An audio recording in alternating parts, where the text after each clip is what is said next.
England India test సిరీస్లో ఆటగాళ్ల ప్రతిభ గురించి కాకుండా ప్రధానంగా చర్చ నడుస్తోంది బౌలర్లు విసిరే బాల్స్ పైన. అవును, డ్యూక్ బాల్స్ బౌలర్లను విసిగెత్తిస్తున్నాయి.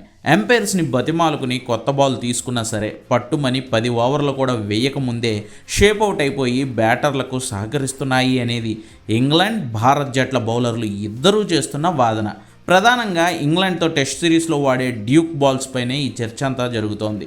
10 ఓవర్లు కూడా వేయకముందే బాల్ గతి తప్పిపోయి సీమ్కి అస్సలు సహకరించడం లేదని ఇంగ్లాండ్తో జరుగుతున్న మూడో టెస్ట్లో రెండో రోజు బుమ్రా, సిరాజ్, ఆకాష్దీప్ ఎంపైర్లతో వాదిస్తూనే కనిపించారు. కెప్టెన్ గిల్ అయితే ఎంపైర్లతో సుదీర్ఘంగా గొడవ పడ్డాడు. కానీ లాభం లేదు. ఎంపైర్లు బాల్ చెక్ చేయడం, బాగానే ఉంది అనడం, బౌలర్లు గోల పెట్టడం, ఇదే రిపీట్ అవుతూ వచ్చింది. ఇంగ్లాండ్ ఆల్అవుట్ అయిన తర్వాత భారత్ బ్యాటింగ్ చేస్తున్న టైంలో ఆర్చర్, స్టోక్స్ కూడా ఎంపైర్తో బాల్ గురించి కంప్లైంట్ చేయడంతో ఈ బాల్స్లోనే ఏదో మతలబు ఉందని అందరికీ అర్థమైంది.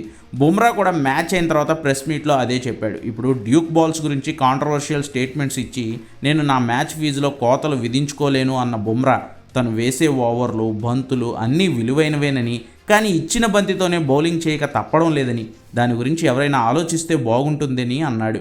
సేమ్ అదే అభిప్రాయాన్ని స్టోక్స్ కూడా వ్యక్తం చేశాడు. కానీ డ్యూక్స్ బాల్స్ తయారు చేసే company British cricket balls limited మాత్రం ఈ వాదనలను కొట్టిపారేస్తోంది. ఫ్లాట్ పిచ్చులు తయారు చేసుకోవడం, బ్యాటర్లకు అనుకూలంగా రూల్స్ పెట్టుకోవడం, నాణ్యత లేని బౌలర్లను ఆడించుకోవడం లాంటి కారణాలను తాము ఎప్పుడూ చెప్పలేదు కదా, అవెంత మ్యాచ్ మీద ఇంపాక్ట్ చూపిస్తాయో తమ కంపెనీ తయారు చేసే బాల్స్ కూడా అంతే ఇంపాక్ట్ చూపిస్తాయి అంటూ కుండ బద్దలు కొట్టింది డ్యూక్ బాల్స్ తయారీదారుల కంపెనీ.